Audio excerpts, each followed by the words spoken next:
Hello, Sleepwave listeners. Karissa here. Before we start today's episode, this isn't a paid ad. I just wanted to recommend another podcast that I think you'll love. Night Falls is a podcast of bedtime stories for adults designed to help you fall asleep tonight. Every episode is a brand new story with a medley of accounts from the magical Night Falls, soothing tales, and classic fiction you'll recognize. Night Falls is our official sister podcast, hosted by our friend Jeffrey, and let me tell you, his accent couldn't be more perfect for sleep. So search Night Falls on your favorite podcast app, and if you're like me, you'll be asleep in no time. But for now, it's time for Sleepwave.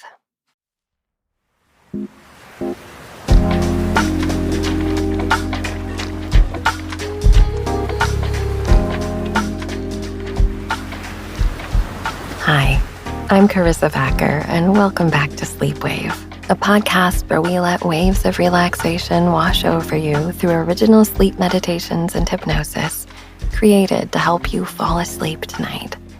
And don't worry if you don't hear the end of an episode. I encourage you to drift off whenever you're ready. Before we get started on tonight's episode, I'd like to say thanks again for all of the great ratings and reviews you guys have left us on Apple Podcasts and some of the other networks too. It was a delight to hear from Becky Jennings, who had a personal connection to the Northern Lights episode and could feel herself going to sleep underneath the stars. So if you too find that sleep has come easier since listening to Sleepwave and you've not yet reached out to us, please feel free to let us know via the reviews on Apple Podcasts. We read them every day, and your ratings and reviews help us reach even more people who need a little help with their sleep right now. Envy is a natural feeling that we've all experienced. But if that feeling of comparing yourself to others or wishing you could have what someone else has is keeping you up at night, it's time to bring some space and awareness to it. I once had a yoga teacher who said, "Stay on your own mat," to which he meant, don't look around and see what fancy thing the person next to you may be doing. It's not about doing the fancy stuff. Each of us is on our own path and are going at our own pace, but it's so easy to compare our experience to others, especially since we can be inundated with the filtered highlight reel of people's lives on social media and feel in some way that we don't match up or are missing out. One thing that sometimes was a challenge about my life as an actor was overcoming a sense of jealousy when friends would have success when I wasn't having any. I remember having an audition once in an office building, and while riding the elevator up together, a businessman asked me, "How do you deal with the rejection?" To which I laughed gamely and said, "You get used to it." But looking back, I don't know if that was entirely true for me. There were stretches of time when I would put my whole heart and soul into a bunch of auditions and not get any of the jobs. That could be deeply depleting. But sometimes more challenging than that was watching friends book jobs when I wasn't, or an acquaintance reaching a new level of success I didn't feel like I could attain. The saying, "comparison is the thief of joy," is a phrase that became startlingly true for me. So I began to try out celebrating, truly celebrating with my whole heart when a friend booked a great job. And when I got a job I really wanted and I was riding high on that feeling of elation and joy, I would wish for the other actors I knew to have this same feeling too. Before long, there was no effort needed for me to feel a great deal of joy for my friends' wins, and I began to have more consistent success too. It became easier to see that just because someone else was getting what I wanted didn't mean that there wasn't enough for me too. Tonight, we're going to release any feelings of comparison and bring peace and awareness to our own unique paths in life while we drift off to a soothing rest. This is Shining Light on Envy, by Billy Gill.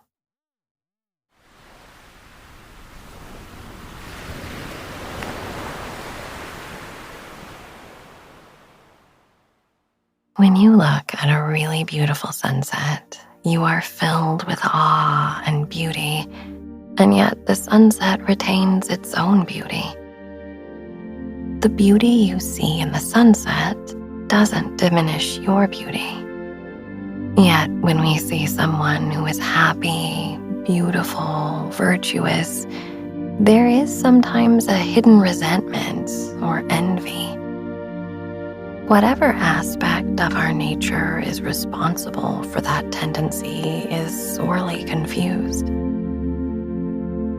When we feel jealous of another person for their best qualities, we don't diminish those qualities in the other, but we rob ourselves of whatever little joy we may have.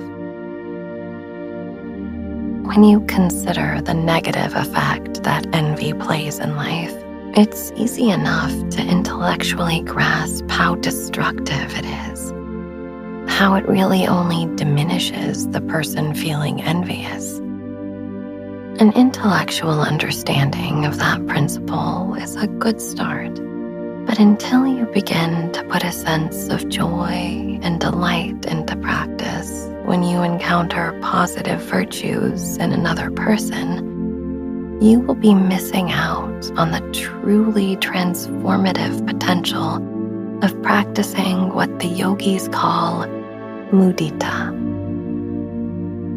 Mudita comes from the verbal root mood, which means delight. It's a feeling of genuine delight when you encounter someone who is happy and also someone who is virtuous. Before we delve too deeply into the practice of mudita, it may be helpful to consider what is meant by virtue. As a rule of thumb, virtue might be thought of as excellence. Perhaps it's a kind of moral excellence, something we often associate with virtue. It's useful to think of the virtuous person. In any situation where you may find yourself wondering what is the best course of action, you might ask yourself, what would a virtuous person do in this scenario? Ultimately, what constitutes moral virtue comes down to your own understanding of what is right and what is wrong. When you ask yourself the question of what the virtuous person would do, you are accessing your own ideal of excellence. If you are able to hold yourself to your own standards of virtue, then you are aligning yourself with your own values. These values may have been handed down to you by your family or by your culture, or perhaps you have been able to discern them for yourself. Regardless, to the extent that you have adopted certain values as virtuous, you are able to orient yourself with respect to them. Your values help you navigate life. With so many behaviors available to you, how do you know which ones allow you to live a good life? Even the notion of what constitutes a good life pertains to what we value. What we want to move toward and maximize is good, and what we want to avoid and minimize is bad. Of course, we only know the light because of the dark. We only know what is beautiful because of what is ugly. We only know virtue because of vice. There is a kind of entanglement with things that are opposite. They depend on each other in a sense. The psychological concept of the shadow comes comes into play in the very moment that we define what we want to be like. Much like an actual shadow appears as soon as some figure is illuminated, the best parts of our personality, which we want to share with the world, contain a seed, some hidden aspect of ourselves that we do not want to show off. The shadow is what we hide from the world, and very often from ourselves. Imagine standing in the sun, the whole front surface of your body reflecting the brilliant beams of warm light. Even in that moment that you face the sun, you have cast a shadow behind you, of which you may not even be aware.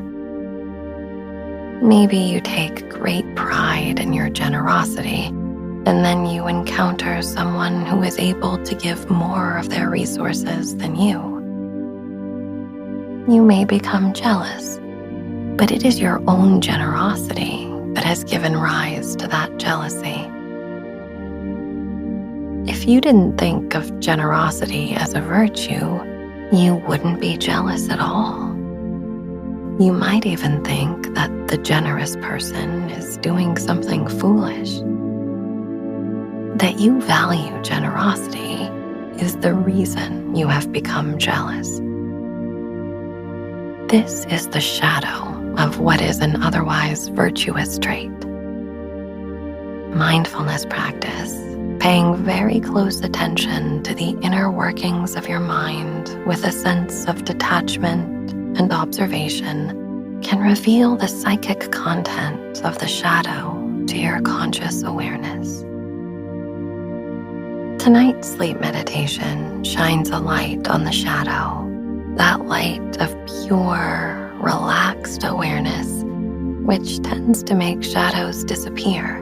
That is to say, when you have brought it out of darkness. It isn't necessary to banish the shadow, but rather to observe its tendencies and be aware of its influence in our lives. When it appears, you will be able to greet it and acknowledge it as a kind of guide. Then the emphasis returns to the light. The virtue that you are cultivating once again comes to the fore of your mind, and you will delight in it whenever and wherever you encounter it. The inner discord that envy has caused resolves into harmony. You feel whole again and in accord with the best version of yourself by your own standard. When this occurs, there is no obstacle to sleep, and you can drift off with a joyful heart. Please make sure that you are comfortable in your bed. Give yourself permission to make any final adjustments to your body, pillow, blanket, and the rest. Take a deep breath in and allow yourself to become calm and steady. Take your time. Again, breathe in through your nose and exhale through your mouth. Once more, inhale and exhale. You can breathe in this way at any time. Otherwise, continue to breathe easily through your nostrils. If you need to breathe through your mouth for any reason, that's fine. That you are allowing the breath to flow freely is what matters. Notice the brief pauses between your breaths. As you carefully study your breath, you will gradually notice how the breath and the mind move as one. If the mind is agitated, the breath becomes agitated, and vice versa. This is one reason why cultivating a smooth and consistent flow of breath can have such a powerful effect in your life. If you find yourself in a stressful situation, you will have the habit of smooth, steady breathing at your disposal. Almost automatically, you will begin to regulate your breath, thereby regulating your nervous system for greater clarity and insight. Simply watch the belly rise and fall with the breath. The breath doesn't have to be deep. It may be very subtle. Just try to let the breath take the lead. It's as though you were just watching the breath. Your awareness rides the waves of the breath up and down, up and down. Inhale, exhale. Notice the pauses. Inhale, exhale. Again. Inhale, exhale. Inhale, exhale. Inhale, exhale. Continue at your own pace. If at any time you feel that you need to release the conscious control of the breath, please feel free. You'll become more comfortable with practice.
Continue to breathe in and out through the nostrils with careful attention to the moment.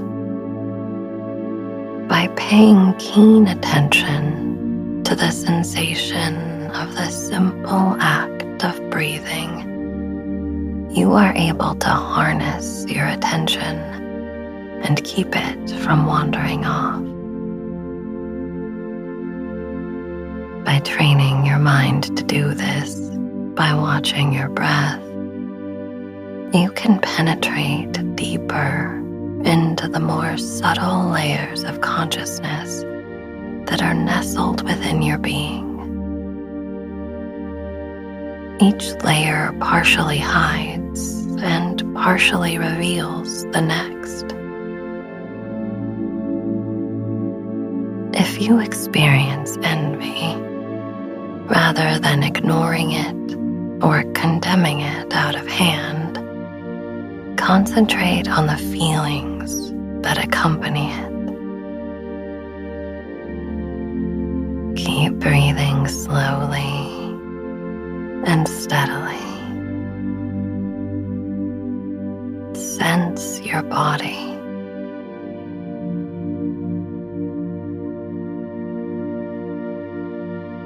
Where is there tension?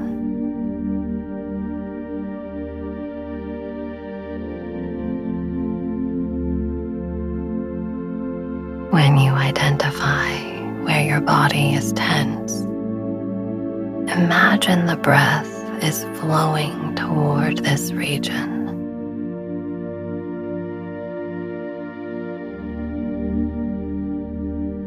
Breath is not just air. The whole pattern of feeling and sensation that accompanies the breath is what you are watching. Take some time now to sense your body breathing in to any areas of tension or holding.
envy forms an obstacle between you and the positive virtue you value.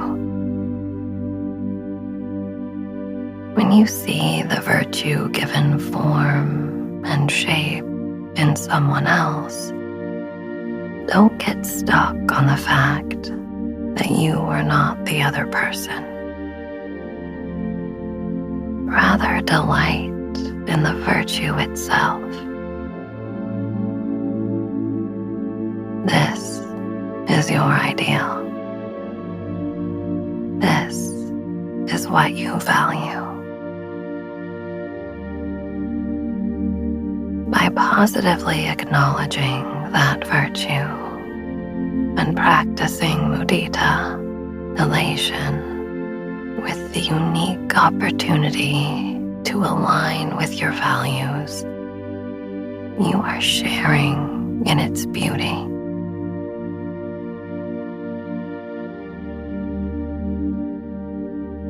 Beauty is not zero-sum. Seeing beauty doesn't detract from what you are seeing. It enhances it. Seeing the beauty and virtue in another person enhances your own beauty and virtue. Envy cuts people off from that ample store of beauty.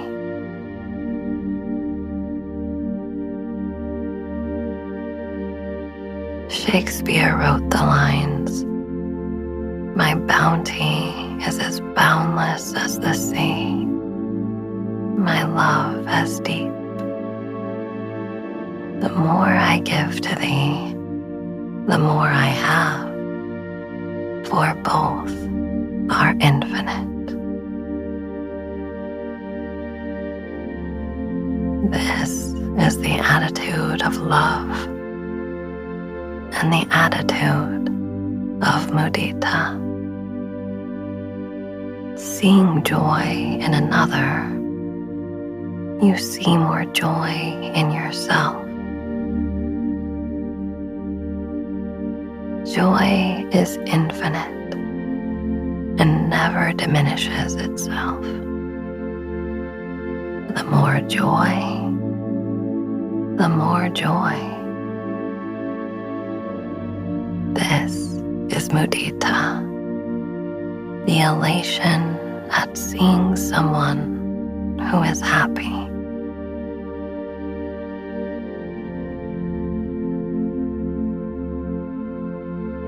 Envy can become a habit. If it has become ingrained in your behavior, you may need to watch yourself very closely and discern how envy asserts itself. You must also remember to treat yourself with compassion. The emotion of envy is not in itself something to be abolished, but more is a compass to help you realize whether you are oriented toward your vision for yourself or pointed in the opposite direction. Breathe in, pay attention to the moment. Breathe out. The breath calls you back to the here and now. Notice how you feel. You don't have to name it. Feel what you feel. Feel the whole body.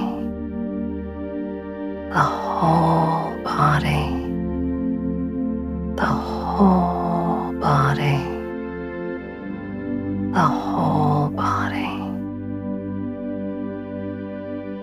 awareness of the body as a whole, the whole body, the whole body, the whole body.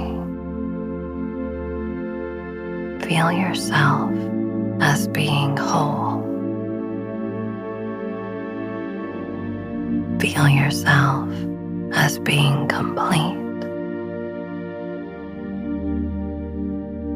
The shadow, too, is part of this wholeness. You are a human being, and you are capable of every human emotion.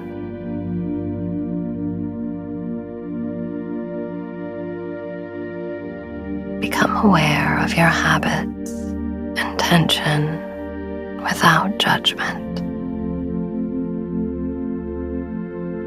This yields insight. The insight of Mudita, elation for those who are happy or virtuous.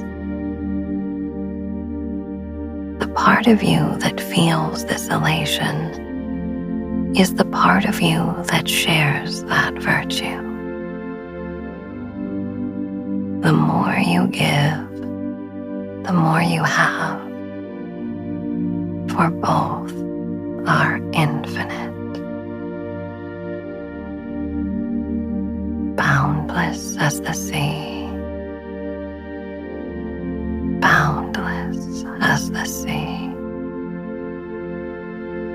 boundless as the sea. Sleep, sleep,